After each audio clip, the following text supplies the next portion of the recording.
welcome back to my channel. My name is Martha. If you are new here, make sure to hit that subscription box down below. And if you're not, make sure to have your notification bell turned on so that you're always constantly aware when I upload. Today's video, I'm going to give you some ideas that you can implement into your small group to increase your effectiveness in your prayer time. So if you would like some prayer ideas that you can apply to your small group, then keep on watching.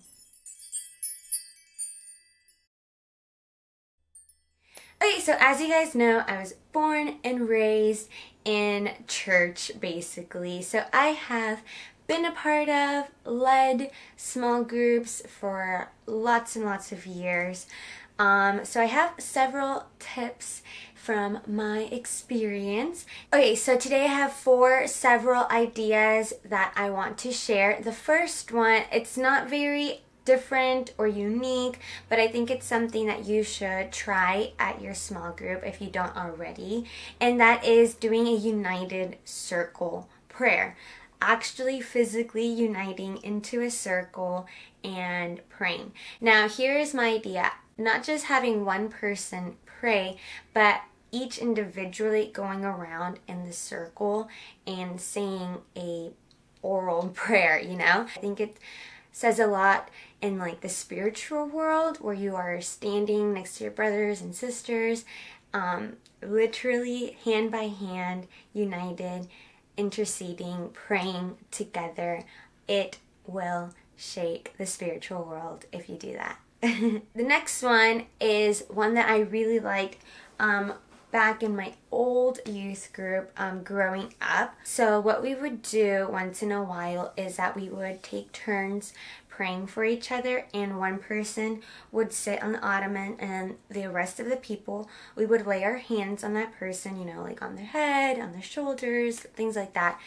And then we would pray. Now specifically we would ask for like prophetic prayers from God, you know, a direct message for that person, not just like saying, oh Lord, bless this person, give them peace, give them hope, not just like general prayers, but really asking God for a direct message for that person. And I think when you're laying hands over someone and when you're praying, there's a deep connection with like the spiritual world and with that person and you. So for example, we would pray for somebody, we would lay our hands, and during our prayer time, we would wait on God to give us a message, a direct message for that person.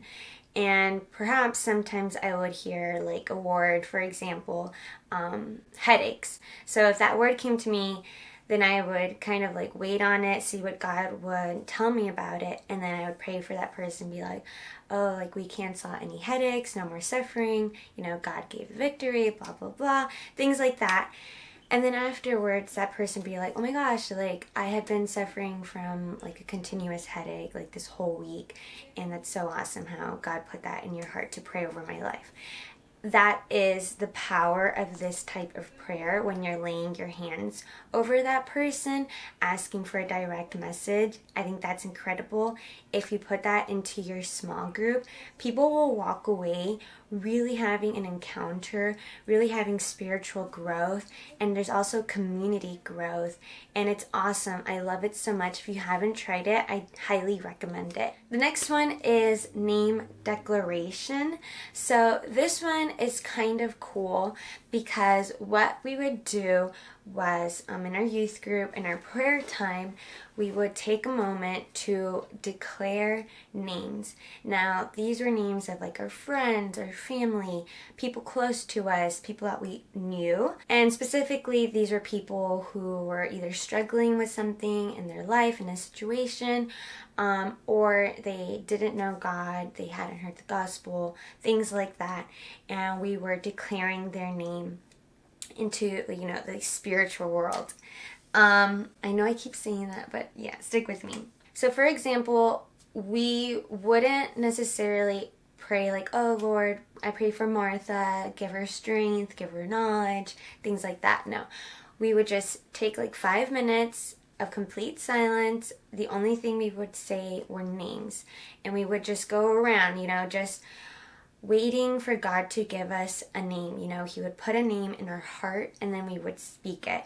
So it wasn't just like listing names like, oh, Abraham, Danny, Chicago. We would wait and truly just wait on the Lord to put a name in our hearts, and then we would speak that word, or that name, sorry. After like 5 minutes of everybody sharing different names, then the leader would pray and just be like a prayer like, God, we lift these names up to you. We declare that you will have a spiritual encounter, that you may use us to be light in their lives, that if they're going through a situation, that you may guide them, that you may bring them to your feet, and that kind of prayer, all inclusive, and lifting up their names. You'll get to see later on, like, hey, you know, like, you don't know this, but 6 months ago, I said your name during a prayer, and now look at you. You're like serving God, you believe in God, you're worshiping God, and that is a testimony of how powerful prayer is. So I love that. You should try it. Let me know how it goes. So the last type of prayer that I encourage you to try out at your small group is the washing of feet. Now, we know that in the Bible, there's a story where Jesus washes the feet of his disciples. I love that story. It's very impacting. If you have never washed somebody else's feet in that same spirit and that same mandate, the way that Jesus called for us to do, I recommend it. It is so humbling, and not in like the humbling of like, oh, I'm a like peasant or something like that. I don't know how to explain it.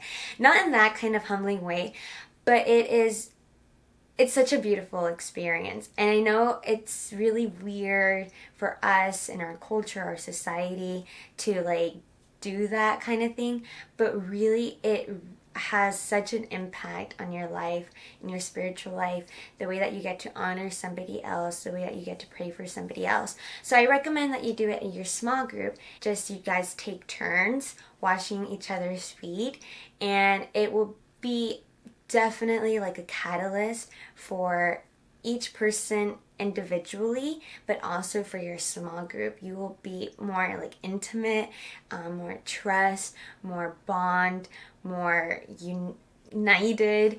I love it, and I think it's cool.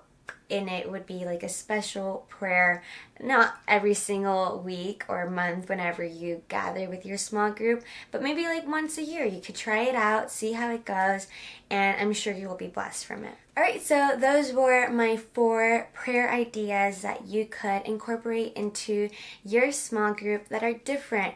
The thing about small groups that I love is that it should be out of routine. It should be something new. It should be something intimate, something cool that you don't necessarily get to experience at your regular Sunday church service.